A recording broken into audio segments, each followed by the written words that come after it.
عند 12 منتصف هذا الليل بعد نحو ساعة و20 دقيقة من الآن بإذن الله تعالى في هذه التغطية المستمرة لمونديال الدول الثلاث.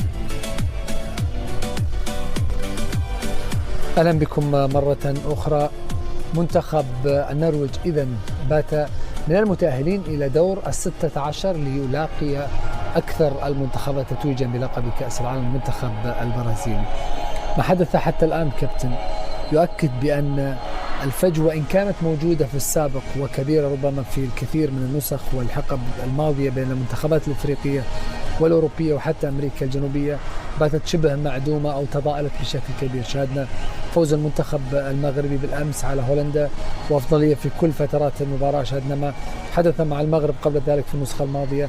شاهدنا كوت ديفوار اليوم مع النرويج، وشاهدنا كوت ديفوار مع ألمانيا، وشاهدنا معظم المنتخبات الأفريقية تقدم بطولة كبيرة. حتى أعتقد مع تقدم وسائل التحليل وقراءة المنافس الأمور أصبحت تكتيكية بشكل أكبر في معظم المباريات. الحلول الفردية أصبحت جزء مهم وجزء رئيسي يعتمد عليها الفريق في كثير من الأوقات لحسم الأمور، لترجيح كفة فريق على حساب فريق آخر. المنتخبات الآسيوية تشوف المنافس وعندها تحليل لكن ما تقدم هالأداء ولا هالنتائج. أنا أعتقد أيضا الجودة لها دور. اليوم نتكلم عن المنتخب الياباني، لاعبين يمتلكون جودة متواجدين في أوروبا، والمستويات اللي قدمها في الفترة الأخيرة سواء مونديال قطر وأيضا المونديال الحالي. أعتقد النتائج ما جات من صدفة، في عمل كبير. أيضا اليوم حتى في مباراة اليوم ما قبل المباراة احنا نتحدث عن أسلوب وإمكانيات المنتخب النرويجي وأسلوب وإمكانيات المنتخب الكوديفواري، وهذا ما حصل بالفعل في الشوط الأول. فريق يعتمد على التحولات، فريق يعتمد على الإمكانيات الفردية بشكل كبير، فريق يصل بأقل عدد من لمسات لتسجيل الأهداف. هذه جميعها متاحة للمدربين ما قبل المباراة. فأعتقد كابتن أيضا كمية اللاعبين الأفارقة المحترفين في أوروبا لها دور في تقليص الفوارق الفنية بينهم وبين المنتخبات وإحراج أبرز المنتخبات الأوروبية. محمد، هذا ما تحدث فيه ما قبل المباراة، أن المنتخب الكوديفواري بالنسبة لي تخلى عن الكرة الأفريقية، الكرة اللي تعتمد على الالتحامات، تعتمد على القوة البدنية، تعتمد على الكرات العالية واستغلال القامة البدنية. لكن اليوم المنتخب أصبح أكثر دراسة وأكثر فهم لمنظومة اللعب، أصبح أكثر استراتيجية، أكثر توازن في أرضية الملعب، مع استغلال احتكاك هؤلاء اللاعبين في أوروبا وتطور مستواهم من فترة إلى أخرى. لهذا السبب نشاهد المنتخب المغربي والتطور الكبير الحاصل في المنتخب وأسلوب لعبه والإمكانيات اللي تظهر، لأنها أغلب اللاعبين الشبان متأسسين متكونين في أوروبا. فلما يتواجد مع المنتخب يتواجد بمفهوم وثقة وخبرة كبيرة هو اكتسبها من أوروبا ينقلها معه إلى المنتخب، بعكس الفترات السابقة. قلة تواجد اللاعب الآسيوي في أفريقيا، في أوروبا، قلة تواجد اللاعب الأفريقي في أوروبا كانت مشكلة. الآن بكثرة التواجد للاعبين المنتخب الياباني قلت الفوارق. حتى اليوم نتكلم لو اليوم نتكلم عن المنتخب التونسي، نعم ممكن هناك مشكلة في الكرة التونسية، لكن أيضا هناك لا وجود للاعب التونسي بشكل كبير ومؤثر في أوروبا. هذا أثر بشكل كبير على المنتخب.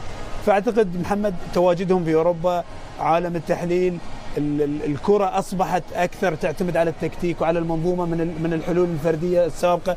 اليوم المنتخب البرازيلي، إذا نتكلم عن البرازيل قبل 10 سنوات كانت كلها عبارة عن حلول فردية. اليوم حتى فينيسيوس أصبح أكثر جماعية من السابق. هذا ما يتعلق بالكرة الأفريقية. بالنسبة لمنتخب النرويج والكرة في النرويج مقارنة بجيل 98، تذكر تقريبا توريان ديريفلو اللي كان يلعب في فريق تشيلسي، بقية لاعبين كانوا يلعبون في أوروبا لكن لم يكونوا في أفضل الأندية، على عكس الجيل الحالي. ظهر على الشاشة هالاند كما نعرف يلعب في مانشستر سيتي، أوديغارد في فريق أرسنال، سورلوث في فريق أتلتيكو مدريد. اليوم نوسا ربما ينتقل إلى نادي أكبر بعد كأس العالم. مجموعة من اللاعبين يلعبون في أفضل الأندية، وهذا يمكن من الأسباب الرئيسية اللي جعلت منتخب النرويج الآن يمكن من أفضل 5 أو 10 منتخبات على المستوى الأوروبي في المستوى الفني اليوم. حتى حارسهم في سيفيا، يعني الحارس من أحسن الحراس في أوروبا. يعني اليوم كثرة اللاعبين متواجدين في أكبر الأندية في أوروبا، مستوياتها عالية. افضل من ان يكون عندك لاعب او اثنين يرتقون الى ذاك المستوى. اكيد لانه يعني الفرق راح يكون افضل واحسن لما يكون عندك مجموعه. واليوم المنتخب النرويجي نشوفه يلعب كره جماعيه اكثر من هي فرديه. صحيح انه عندهم راس حربه مميز يستغل حتى انصاف الفرص، لكن اللعب والبناء دائما يكون جماعي. شفنا اليوم وسط الميدان اللي قلت لك جدا مميز، اللعب على الاطراف في حلول من الجهه اليمنى نفس ما في حلول مميزه من الجهه اليسرى. دخول بوب كان مميزا، تواجد نوسا في الشوط الاول كان ايضا مميز. الجوده موجوده في سلوس، في سولوث، هالاند، حتى يعني البدائل مميزين. لهذا يعني المنتخب النرويجي اليوم تشوفوا امكانيات افضل، لانه يعني جماعيا في مستوى عالي جدا، يا اما فنيا يا اما نضج تكتيكي، لانه شفنا تسييره للمباراه للشوط الاول والشوط الثاني كان اكثر من رائع. ايضا المستوى والتنظيم الدفاعي اللي كنا دائما نشوف خلل المنتخب النرويجي من سابقا، كان يتلقى اهداف وقليل ما يسجل. اليوم بالعكس نشوف حتى بقوته الهجوميه وبتواجد هالاند ايضا دفاعيا لا يتلقى اهداف كثيره. لهذا يعني نشوف انه المنتخب النرويجي من المنتخبات القويه مؤخرا، بدايه من كاس اوروبا الى تصفيات كاس العالم اللي كان فيها مميز، لم يخسر ولا مباراه فيها. هالاند هداف التصفيات. المباراه الوديه اللي قبل كاس العالم، بدايه كاس العالم كانت ظهر فيها مستويات رائعه.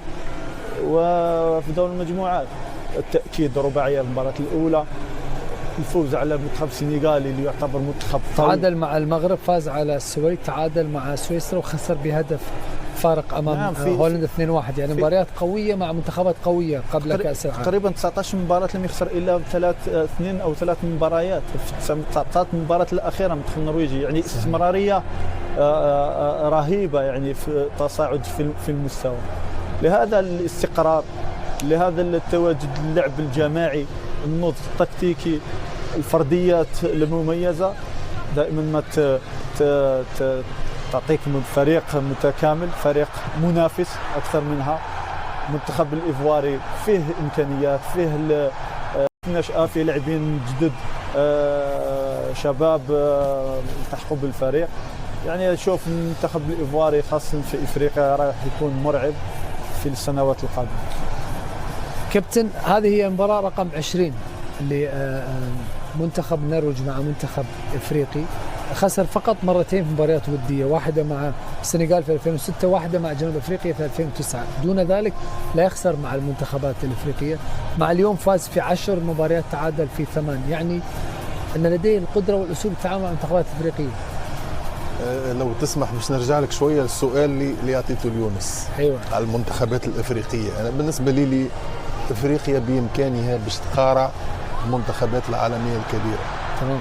لكن للاسف ثم موديل واحد اللي هو ناجح لحد الان، هو الموديل المغربي. اصبر التخطيط والبرمجه والرؤيه البعيده وتحضير المنتخبات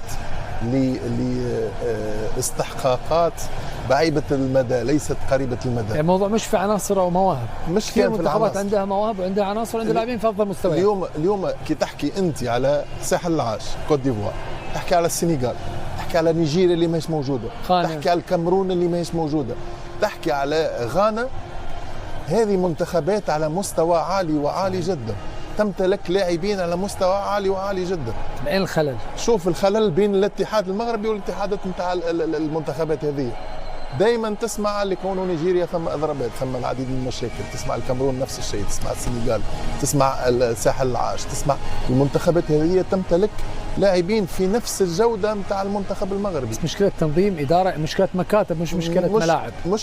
المشكله الاساسيه هو جل اللاعبين يلعبوا في اوروبا. معناتها اليوم كي تشوف منتخب ساحل العاج، معناتها ما اظنش اللي يكونوا ثم اكثر من غالبيه في اوروبا، كلهم يلعبوا في اوروبا ويلعبوا في انديه كبيره. علاش اليوم الموديل المغربي ناجح؟ على خاطر ثم تخطيط نتاع اتحاد مغربي، تخطيط من الفئات السنيه، اليوم اللاعب الافريقي ممكن اللي في السنغال وممكن في الساحل العاج وممكن في نيجيريا يمشي في سن 15 و16 سنه يمشي لاوروبا، ويجيوا الكشافه وياخذوهم من افريقيا ويوديهم لاوروبا ويمشيوا ويلعبوا ويتطوروا ويتحسنوا ويكونوا جيدين. لكن لما يرجعوا للمنتخبات نتاعهم يصطدموا بواقع الاتحادات نتاعهم، الواقع اللي لا تنظيم لا لا لا لا, لا رؤيه لا برمجه، ماهيش موجوده الاشياء هذه. هذا نوع، وثم نوع حكينا على المغرب، النوع الموديل الناجح هو اللي في كرة القدم اليوم الافريقيه، هو موديل ناجح نظرا لكون ثم اللاعبين ثم الاداره وثم المنشات معناتها ولا البنيه التحتيه. ثم الموديل الثاني نتاع افريقيا اللي تمتلك العديد، نيجيريا تمتلك لاعبين على مستوى عالي وعالي جدا، لكن ما نشوفوها ماهيش موجوده اليوم على مستوى كاس العالم. المنتخبات الاخرى اللي لا تمتلك لا لاعبين ولا دوريات قويه ولا تمتلك لاعبين ينشطوا في بطولات قويه، هذا اشكال زاد كذلك اصبح لي في بعض البلدان الافريقيه اللي ما عندهاش لاعبين ينشطوا في انديه كبيره. معناتها جبد يونس على المنتخب التونسي ما عندكش لاعبين اللي ينشطوا الكل ينشطوا على مستوى رابع عاديه او احتياطيه، مستوى رابع ولا مستوى خامس. المنتخب اليوم تلز باش يهز 4 أو 5 لاعبين. شكرا لحسين. دعونا نذكركم الان بمشوار كاس العالم وصولا الى اللقب في المباراه النهائيه. اليوم تعرفنا على تأهل منتخب النرويج الذي سيلاقي منتخب البرازيل وفجر هذا اليوم. شاهدنا معكم تأهلا تاريخيا لمنتخب المغرب على حساب منتخب هولندا بركلة ترجيح بدل التعادل بهدف لمثله. من سيذهب بعيدا كابتن رفيق في رأيك إلى كأس العالم في الجهة اليسرى من الجدول؟ من يلعب نصف النهائي؟ صراحة نشوف إسبانيا يسار يسار أرجنتين والبرازيل، حتى إنجلترا قوية. والجهة اليمنى من الجدول؟ الجهة اليمنى نشوف فرنسا نصف نهائي، فرنسا، إسبانيا أيضا أو البرتغال، هذو الثلاثة اللي تستبعد المغرب؟ نشوف أنه يمكن ينافس، حظوظه قوية، مستوى اللي قاعد يظهر به، لكن فرنسا صراحة مرعبة، إسبانيا أيضا استفاقة قوية في مبارياتها الاثنين الأخيرة. يونس؟ الجهة اليسار أعتقد الأقرب البرازيل والأرجنتين في نصف النهائي. إسبانيا ممكن تتواجد في دور نصف النهائي. الفائز من فرنسا والمغرب في دور الثمانية راح يتواجد في النهائي. المغرب تفوز على كندا بالنسبة لك؟ نعم. كابتن؟ من في نصف النهائي؟ على اليمين أوكي؟ اليمين المغرب وأمريكا وإسبانيا. المغرب تخرج كندا وفرنسا في رأيك؟ أي. وإسبانيا؟ إسبانيا أو أمريكا. والجهة اليسرى؟ الجهة اليسرى الأرجنتين والبرازيل. طيب شكرا لمحللي بي ان سبورتس كابتن سامي كابتن يونس وكابتن رفيق. نلتقي على خير باذن الله. شكرا لكم جميعا. شكرا لكم على حسن المتابعه. لكم تحياتي.